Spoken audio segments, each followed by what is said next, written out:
Video کو like اور دوسروں کے ساتھ لازمی شیئر کیجیے اور چینل کو سبسکرائب کر لیجیے۔ ایک لفظ ہم سب نے سنا ہے، انگریزی میں اسے کہتے ہیں ٹرینڈز۔ انگریزی کا یہ لفظ سب نے سنا ہے، ٹرینڈز۔ اردو میں کہتے ہیں رجحانات۔ تہذیب کیا ہے، میں اس کے اوپر تھوڑی سی بات کروں گا۔ تہذیب محض رجحانات کا نام نہیں ہے۔ رجحانات تہذیب سے تعلق ضرور رکھتے ہیں۔ غالب تہذیب کے اندر جو رجحانات پیدا ہوتے ہیں وہ غالب تہذیب سے وفادار ہوتے ہیں۔ معاشرتی رجحانات تہذیب کمپلائنٹ ہوتے ہیں۔ کمپلائنٹ سمجھتے ہیں؟ کمپلائنٹ کا لفظ بھی میرا خیال ہے کہ آپ سے زیادہ کوئی نہیں جانتا۔ Compliant, compliance. تو جو بھی رجحان ہوتا ہے نا وہ کسی تہذیب کے اندر، اس وقت ہمارے معاشرے میں بہت ساری چیزوں کا رجحان ہے، لیکن رجحان تہذیب کی اصل نہیں ہے۔ تہذیب کیا ہے؟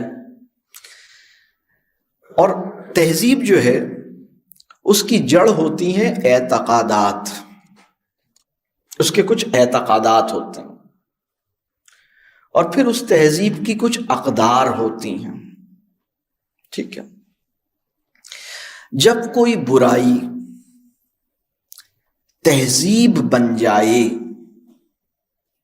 تو مسئلہ دوسری نوعیت کا ہوتا ہے۔ ایک برائی ہے معاشرے میں پائی جاتی ہے، ابھی تہذیب نہیں بنی ہے۔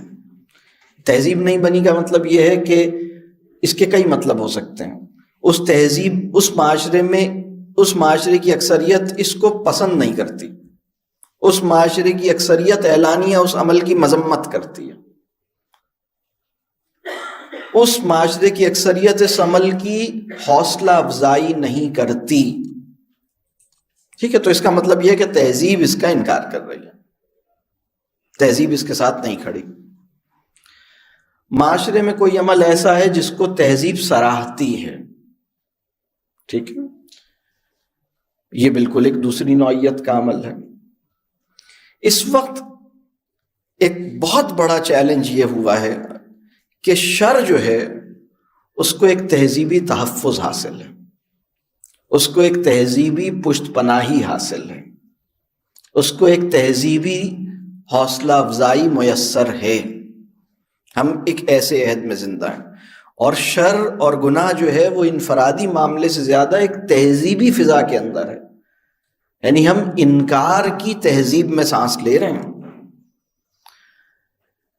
اور انکار کی تہذیب میں ہمارے لیے لا الہ کو بہت گہرائی میں سمجھنا کہ مطلب جب میں لا الہ کہتا ہوں تو مجھے کس کس چیز کا انکار میں کرتا ہوں اور کرنا چاہتا ہوں وہ مجھے بہت اچھی طرح واضح ہونا چاہیے۔ تہذیب حاضر کے شر کی پہچان بہت ضروری ہے۔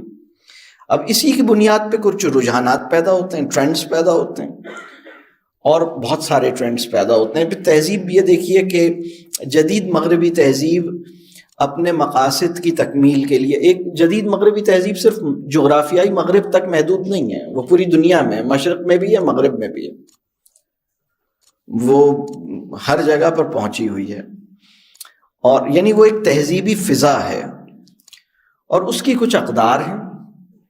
مثال کے طور پر اس کی کیا کیا اقدار ہیں؟ اس میں سے ایک قدر ہے